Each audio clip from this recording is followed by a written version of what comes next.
Luego la historia está siempre en movimiento, erosionando lentamente el ortodoxo sexual y abriendo paso a la herejía de él. Discuta hasta qué punto esta afirmación de conocimiento aplica a la historia y al menos un área de conocimiento más. Yo aquí lo que voy a intentar demostrar es que las ideas van evolucionando y la historia, a pesar de estar basada en eventos que ya han pasado, va teniendo una evolución. Por eso inicio diciendo que las ideas evolucionan. Primero, la definición de historia es que es el área del conocimiento que estudia los fenómenos del pasado. De esta forma, la historia se va construyendo con base en los sucesos que ya han ocurrido y la interpretación que le vamos dando a la luz de las nuevas evidencias. Como una de sus características es que nada más se puede saber lo que ya ha ocurrido, no se puede conocer con exactitud el presente desde su punto de vista histórico. Es decir, no podemos... El barroco se le denominó barroco hasta que terminó, la Edad Media igual, entonces si nos vamos dando cuenta que los eventos importantes en la historia se van reconociendo, se va reconociendo su trascendencia hasta que han ocurrido y a alguien se le ocurre mirar atrás y ver cuál era todo el contexto que permitió esto. Tengo por eso el ejemplo de Roma, que ellos mismos se consideraban una de las partes culminantes de la historia. Sin embargo, cuando analizamos la decadencia romana y vemos que muchas veces se debió a la infiltración de soldados germánicos a la legión romana, en ese momento no era un problema que ellos creyeran les iba a adaptar su destrucción. Sin embargo, una vez que se analiza, nos damos cuenta que esto lleva a muchas otras cosas como era la degeneración de los valores y pues por decirlo que fue llevando el fin de esa sociedad. Se determinó en 1685 por Celerius la clasificación tripartita de la historia. En esta determinó que existía la Edad Media, precedida por la Edad Antigua y después de la Edad Moderna. Entonces, a pesar de que él intentó dividir la historia en estos tres grandes bloques, tenía algunos problemas clasificando el Renacimiento, por ejemplo, que puede ser considerado tanto parte de la Edad Media como la Edad Moderna, o el fin de los primeros reinos germánicos en Europa, que pueden ser considerados por algunos como parte de la Edad Media, como parte de la Edad Antigua. Entonces, finalmente, el proceso histórico y su cambio es algo gradual, que no es de golpe. Inclusive las revoluciones más violentas tuvieron un periodo en el que las ideas se fueron impulsando, como la Revolución Francesa, tuvo unos 30 años donde se fue difundiendo el pensamiento ilustrado, y de esa forma cuando llegó la revolución ya existía todo un trasfondo cultural que pudiera permitir eso. Entonces no existe tampoco una técnica inequívoca para apreciar el cambio histórico, y tenemos que esperar nuevamente a que el proceso termine. En este caso es importante digamos como la prueba del tiempo de las circunstancias que van ocurriendo, como por ejemplo la evolución, donde se considera que a partir de un pequeño grupo de seres humanos, en su caso eran más como simios, ellos fueron incluyendo variaciones mínimas, y cuando las reglas o las circunstancias varían en una cantidad mínima, a la larga esta flexibilidad va a permitir un resultado distinto al que se preveía. En este caso, cuando alguien hubiera visto el primer homínido, no se hubiera imaginado que hubiera llegado a ser la base de la humanidad, que actualmente puede dominar el planeta. También las empresas muchas veces van creciendo así. Originalmente, un ejemplo de los hermanos Wright en 1903 tuvieron el primer vuelo. Nadie se imaginaría que llegara a ser algo tan importante la comunicación aérea. Y también las computadoras, que cuando iniciaron era un proyecto de Bill Gates, y finalmente acabó permitiéndole ser uno de los hombres más ricos del planeta. Lo mismo va ocurriendo con las religiones, que inician cuando un profeta empieza a predicar entre sus allegados, sus ideas se van difundiendo, y muchas veces el hecho de que muera permite que se difundan todavía más sus ideas. Entonces es como, a lo largo del tiempo vemos que las grandes instituciones y las grandes ideas surgieron de cosas mucho más pequeñas. También se dan cambios de paradigmas que pueden ser en varias áreas del conocimiento. Tengo algo que es muy evidente, es el cambio histórico-político que se ha dado en Estados Unidos. Cuando se fundó esa nación, se consideraba que a pesar de que era una nación democrática, los negros, los esclavos, tenían únicamente el derecho a 3/5 del voto de un hombre libre. Y entonces se consideraba que a pesar de que era una nación democrática, no todas las personas lo hacían igual. Igual la mujer no tenía derecho al voto. Y ahorita, puede decirse hasta irónicamente, estamos viendo que dos de los candidatos más fuertes para la presidencia de este país son un negro y una mujer. Entonces nos permite ver que la ideología ha ido cambiando y a pesar de que en su momento se consideró algo vetado, actualmente ha sido algo que ya es aceptado y es muy probable que pase. También se dan cambios de paradigmas en el aspecto artístico, el arte moderno y el arte contemporáneo. Hay mucha gente que puede decir que ni siquiera es arte. Y esta misma apreciación que estamos haciendo del arte nos va a permitir a futuro determinar si sí es arte o si no lo es. Sin embargo, no lo podemos saber.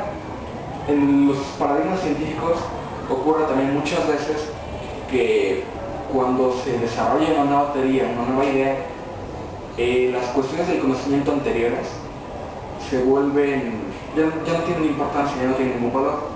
El ejemplo de Einstein, que en 1905 publica sus trabajos del fotón. Antes se discutía si la luz era onda o partícula, y con base en esto, si era una onda, cuál era el medio del que se propagaba.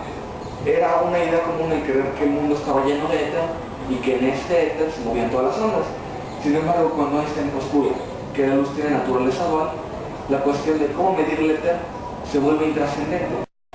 Entonces, de esta forma se pudo comprobar que algunas cuestiones, en este caso el éter, ya dejaban de ser importantes porque su existencia ya no afectaba, ya no alteraba el fenómeno. Entonces ya era intrascendente. Finalmente, ya para terminar, quisiera concluir diciendo que los estados antiguos no están condenados. Las dos posturas complementan o dotan la interpretación de los actos históricos. Es decir, de alguna forma, a pesar de que todas estas concepciones y los paradigmas antiguos se van quedando en el pasado, su existencia permite analizar a nueva luz los fenómenos históricos y complementarse con las nuevas teorías para dar una nueva interpretación. Por ejemplo, en psicología se está utilizando mucho que se analiza a un general, una persona importante en una guerra, para determinar si su actuar, sus decisiones, tuvieran que ver con algún trauma psicológico. Y esto de alguna forma permite, aunque este general ya haya muerto, el prevenir que estas cosas vayan a ocurrir. De alguna forma, aunque no hemos llegado al final de los tiempos, por eso mismo no podemos saber qué cosas van a prevalecer, pero el ir informándonos y adquiriendo nuevos conocimientos nos permiten que la historia, aun y aunque ya esté en el pasado, le podemos dar un nuevo significado y esto nos ayuda a comprender más nuestra realidad y a su vez nuestro futuro.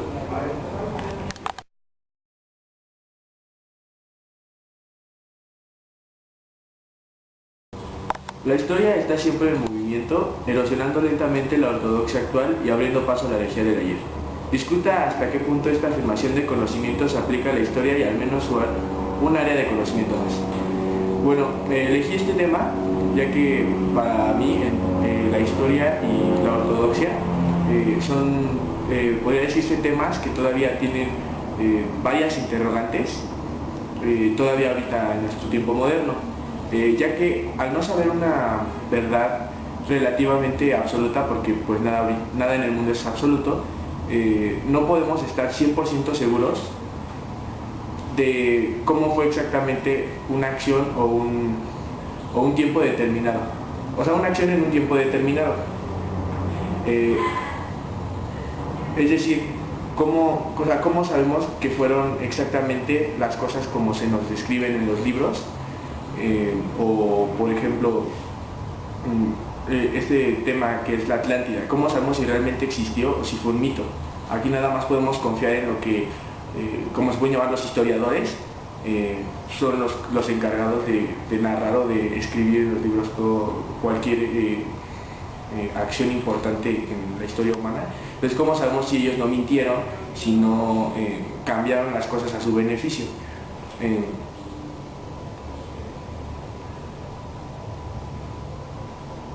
Entonces, por no saber esta verdad, no podemos escapar de bueno, yo lo llamé un círculo vicioso, ya que como que nosotros logramos cometer los mismos errores que hicimos en el pasado, los volvemos a cometer en el futuro. Entonces, yo digo que es esta verdad, ya que tal vez lo que necesitaríamos es una evolución muy grande de una dimensión tridimensional en la que vivimos, lograr escapar a una tetradimensional en la cual podamos revivir los hechos del pasado o poder estar en los hechos del pasado para poder analizarlos en una forma neutral acerca de si de verdad ocurrió o no ocurrió dicho hecho. Bueno, en mi ensayo aplico 3 diferentes áreas de conocimiento. Como se puede notar desde el mismo título, empiezo con la historia, defino qué es historia, defino mi tema, que es el círculo vicioso en el que está involucrado la historia, y lo de la evolución de las dimensiones que debemos de tratar. Pasando de la historia, definí lo que es ortodoxia, y ortodoxia desde el principio lo ligué totalmente con la área de conocimiento de la ética, ya que hablé acerca de la democracia, ya que bueno, podemos tomar que la ortodoxia es una opinión recta y verdadera, pero de la mayoría. Entonces yo tomé la democracia como un acto de saber organizar, en que la gente se sabe organizar para un fin en común, pero también tomé el lado opuesto, que es la libertad individual, ya que el hombre no puede guiarse solo por lo que toda la gente opina, sino que también tiene no todas las cosas buenas que parecen para toda la gente van a ser necesariamente para un individuo propio, ya que siempre que pasa algo bueno a una persona, termina siendo para otra persona algo malo. Hablo también acerca de la religión y la política. La ortodoxia la tomé casi desde el principio con la religión católica, y puse como ejemplo esto que hacen los padres, por ejemplo en México, que obligan a los hijos a creer en un Dios, a creer en las normas, a acatar. Entonces al hacer esta obligación, ellos mismos son los que rechazan o repudian estas normas o este Dios. Para la política utilicé el ejemplo de campañas políticas y de cómo los gobernadores, nada más por tener un puesto alto o por tener un buen salario, son capaces de comprar votos, pero el verdadero problema no son los gobernantes, sino los propios individuos del país, que se dejan sobornar para su propio beneficio. En el aspecto del área de conocimiento de las ciencias naturales, utilicé como ejemplo un programa que se hizo en el 2005 acerca de la desnutrición y el sobrepeso que hay en los niños de México. Entonces este ejemplo es básicamente cómo el gobierno trató de hacer una dieta universal para todos, pero al final resultó ser un problema totalmente, un aumento en el problema, ya que los niños desnutridos resultaban con sobrepeso y los niños de sobrepeso resultaron desnutridos. Este tema lo tomé ya que para ejemplificar la parte de cómo un individuo es parte primordial de una sociedad, pero no la sociedad debe ser parte primordial del individuo. Cada individuo debe de tener su propio espacio y su propia, en este sentido su propia dieta, para no caer en obesidad o para no caer en desnutrición. Para concluir, concluí con una cita de Jorge Santoyana, la cual dice: los que no pueden recordar el pasado están condenados a repetirlo. Con esta frase traté de explicar cómo es esto del círculo vicioso, y cómo debemos de recordar exactamente cómo fue que vivimos el pasado, o cómo fueron los hechos de un pasado, para tratar de no repetirlo.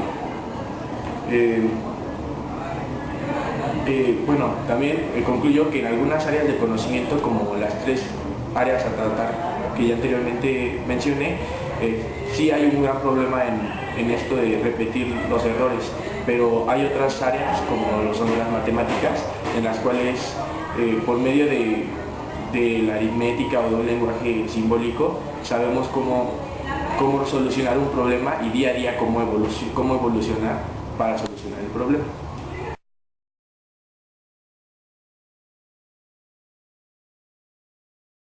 La cuestión del conocimiento, que en este caso vamos a analizar, ya que se estableció en el ensayo, es si el lenguaje tiene la misma importancia en distintas áreas del conocimiento. Para poder empezar y poder desarrollar este tema, primero necesitamos saber qué es el lenguaje y respecto a quién o a qué corriente de pensamiento. Para el estructuralismo, establecido por Saussure, es una estructura de valores producto del desarrollo de la acción y el pensamiento social. Este pensamiento social, por un lado, se asienta en un código que viene siendo la lengua, el cual es utilizado en general, y el uso o la recreación que se da individualmente se le llama habla. Este proceso se da a partir de signos, los cuales son una asociación entre una imagen acústica, lo que es una secuencia de fonemas, es el significante, y el contenido mental que le damos a esa imagen acústica, que es el significado. De esa manera podemos comprender las cosas. Bueno. Para mí existen, bueno, no para mí, sino encontré que existen diferentes tipos de lenguaje, y estos van acorde a la naturaleza de cada área del conocimiento. Por ello podemos darnos cuenta que el rol de importancia que van a tener va acorde a la metodología y a la finalidad de dicha área del conocimiento. Y para eso primero tenemos que encontrar cuál es la relación que existe entre el lenguaje y el conocimiento. Nos damos cuenta que tiene un vínculo inherente, porque a partir del lenguaje es como estructuramos ideas, las sistematizamos y las expresamos. A partir de estos tres vínculos que encontramos entre lenguaje y conocimiento, existen dos funciones primordiales: la cognoscitiva, que es la adquisición, desarrollo y razonamiento del conocimiento, y la comunicativa, que es la transmisión y expresión de las ideas que el sujeto de conocimiento le está dando a una persona que simplemente lo va a entender, no va a participar en la producción del conocimiento sino en el entendimiento. Ahora sí vamos a hablar para algunas de las áreas del conocimiento. En el caso de las matemáticas, el lenguaje es indisociable de ella, ya que lógicamente y cognitivamente surge la ciencia de las matemáticas a partir del lenguaje, como es conocimiento a priori, que está representado por axiomas. Entonces está expresada en un sistema de signos formales que representan una verdad evidente basada en la realidad. El desarrollo de estos axiomas para encontrar algoritmos, para encontrar otras leyes o casos específicos, depende de los valores que se le adjudiquen a cada signo y a la conclusión que se quiera llegar. Y esta siempre va a ser válida y va a ser verdadera en el caso de que la estructura axiológica se respete y se dé una demostración rigurosa. A diferencia de las matemáticas, las ciencias humanas surgen del cuestionamiento del ser humano respecto a sí mismo y su entorno social. Entonces su lenguaje tiene que corresponder exactamente.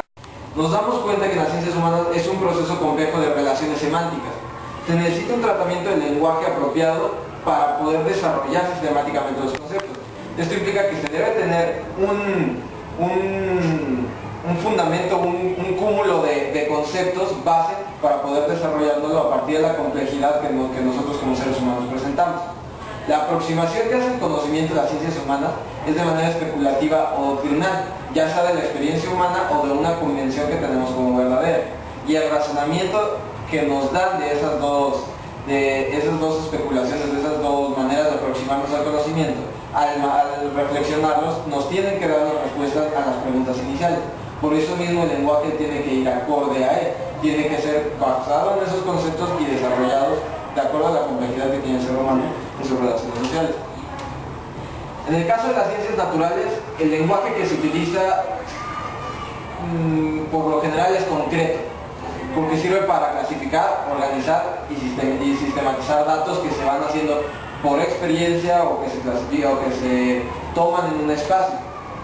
Y a partir de este lenguaje, dependiendo de esas funciones, se explican los procesos que no se pueden entender a simple observación, que requieren de un método para encontrar una generalidad y algunas excepciones. Y es en estos casos en los que se vuelve más complicado que se utiliza un lenguaje abstracto para conocer mejor los conceptos y no obviar las situaciones. Al igual que en las ciencias naturales y en las matemáticas, se llega a generalizar el lenguaje, ya sea que se utilice en términos latinos, o igual las matemáticas, una ecuación va a ser igual aquí que en otro lugar. El lenguaje se aplica para todos estos, para cualquier lugar en el mundo. El área de conocimiento que quizá en lenguaje también sea primordial y sea un poco más, las conexiones sean un poco más enramadas, son más complejas, es en las artes, porque no tiene nada más un lenguaje escrito, sino que también es auditivo y visual, por la música, por el cine, por las pinturas, por lo que sea. Y a partir de este lenguaje, lo que nos hace comprender al artista son sus fundamentos estéticos, los eventos que influenciaron la obra que estaba haciendo, sus ideas, ya sea personales o de un contexto histórico, y los símbolos que él transmite a partir de lo que hace. Y a partir de lo que nos está transmitiendo en cualquier tipo de lenguaje, no nada más es una imagen acústica o nada más tiene un significado, pueden ser muchos. Y no es nada más el que tiene el artista, sino quien lo está viendo, escuchando, leyendo. Entonces se crea una relación bilateral en ellos para que, y eso enriquece cómo se va dando el lenguaje, va evolucionando un poco más en las artes. A partir de lo que hemos visto, y podríamos mencionar algunos ejemplos en las artes, sería un poco Kandinsky hace pinturas abstractas y sobre todo con figuras geométricas. Uno parecería que no tiene un significado. En el momento en que empiezas a ver cómo es su técnica y cuál es el fundamento de ella, ya empiezas a tener una comunicación con el artista y ya lo comprendes.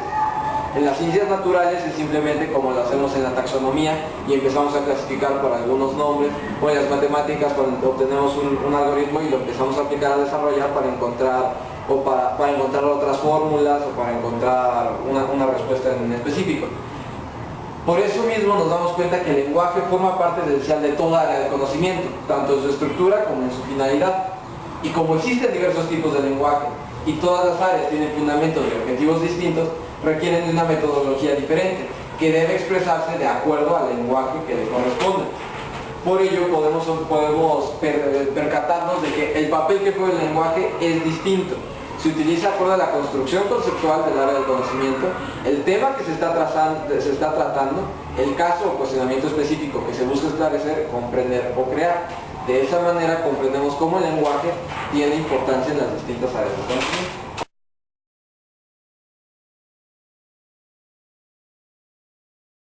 La intuición evalúa el papel de la intuición en la razón.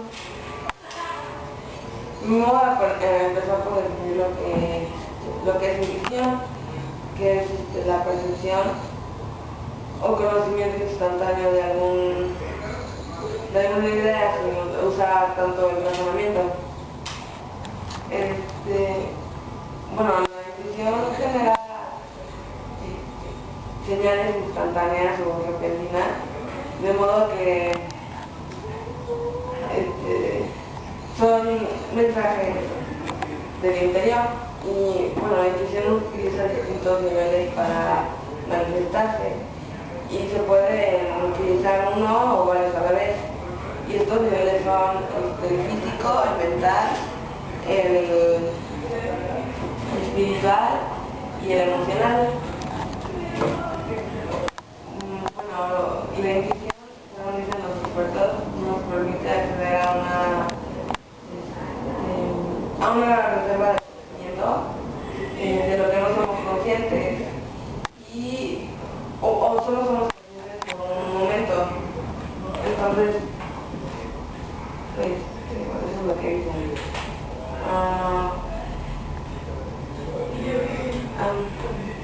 La intuición es una función del cerebro, pero todas las personas tienen la capacidad de intuir cosas, nada más que unas personas, todas las personas usan de diferente manera e intuyen de diferente manera, no lo que yo intuya, otra persona lo va a intuir. Entonces, también para verificar si lo que intuimos está bien, se puede utilizar la razón. Entonces,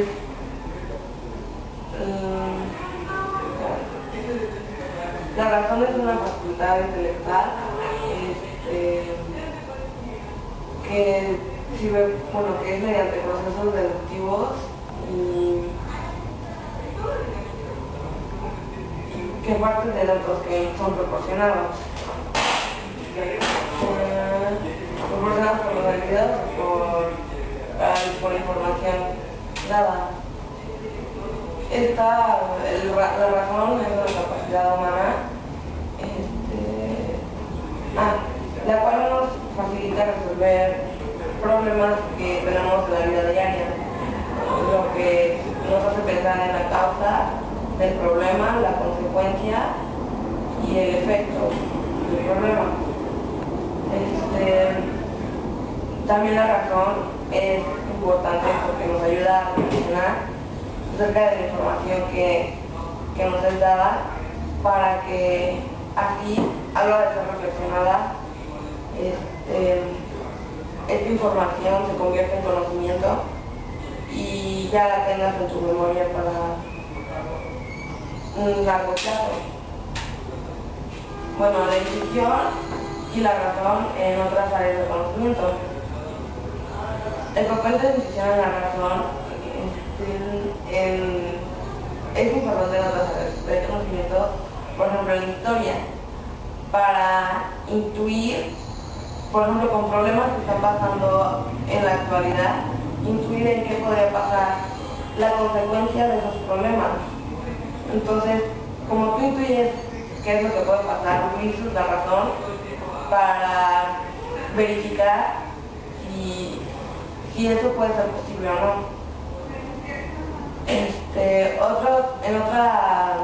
Otro ejemplo puede ser en las ciencias experimentales, que pues de alguna forma a la hora de hacer un experimento tú puedes predecir qué es lo que va a pasar con el conocimiento antes dado, ¿no?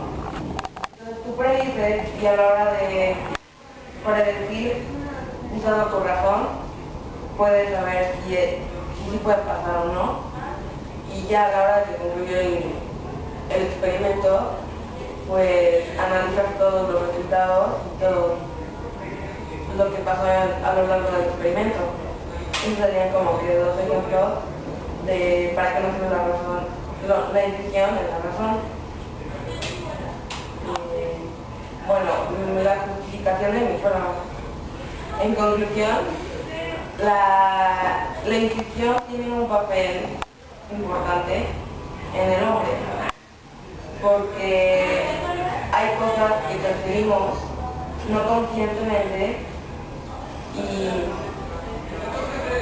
a la hora de razonar lo que percibimos inconscientemente se vuelve algo consciente. Entonces ya tienes esa idea y ya lo tienes en tu memoria y ya no es algo que creas que va a pasar, sino es algo que va a pasar o que pasó. Y no sé, la intuición te puede servir en muchas cosas, como en la vida, en la escuela, en el trabajo y así.